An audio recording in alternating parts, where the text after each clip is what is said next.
So some will tell you a function really isn't a function unless you're returning a value.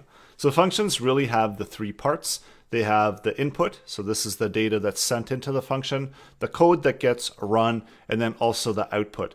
And this is commonly a value that's returned by the function. For example, we've got two numbers that are being passed in, and we're returning back the two values, but we're adding them together. So we're doing something with the content that's being passed in and returning back something that's been computed out of the function, something different.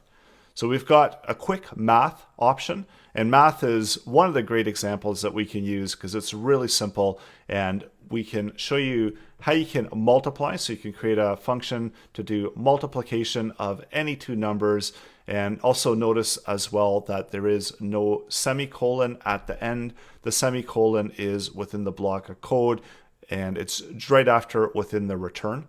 So all we're doing is we're taking in the two values, and then we're taking x times y, and we're returning back that computed value. So there is a challenge in this lesson, and that's to create a function that multiplies two values and returns the result.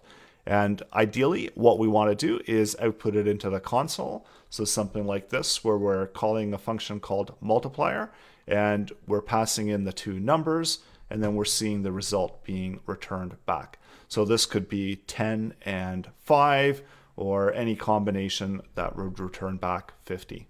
So go ahead and pause the video, try it out, and this was a quick peek at what the solution is. And I'll walk you through it coming up. I hope you had an opportunity to try this out for yourself.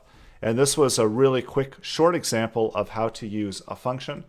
And this can be number 1, so we can equal that to 100. And number 2 can be 200. Create our function, taking in value A and value B, and then returning back the result. You can also set up a temporary holder for that as well. So you could take A and B and then return back temp, or you could do it all within one statement. The result is going to be the same.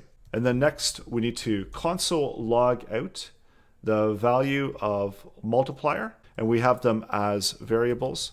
So we can take value of number 1 and number 2, and we can see what gets output in the console. So it gets the solution output in the console. And we also saw within the example as well that we can create the function in a different format as well. And there's going to be more on this coming up. And we'll just call this multiplier 2.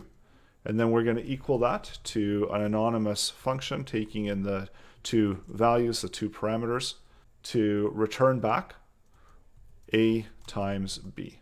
Or if we wanted to, we could write it within the same way as well. So all the block of the code that's inside is the same thing. It doesn't matter how you write it. A function expression, you do have to define it before you try to use it. Otherwise, you're going to get an error in your code. So if I do try to do it like this, you're going to see it throws an error. So that means that we do need to have the function, and we have to define it before we try to use it. So that's the real difference between the two, is that this one we can use at any point. So we could even use it before we're defining the function, and we're not going to throw any errors. And of course, we are going to be covering this in a little bit more detail coming up. So go ahead and try that out. And if you did the second option as well, so this is valid and in a valid format as well for a solution.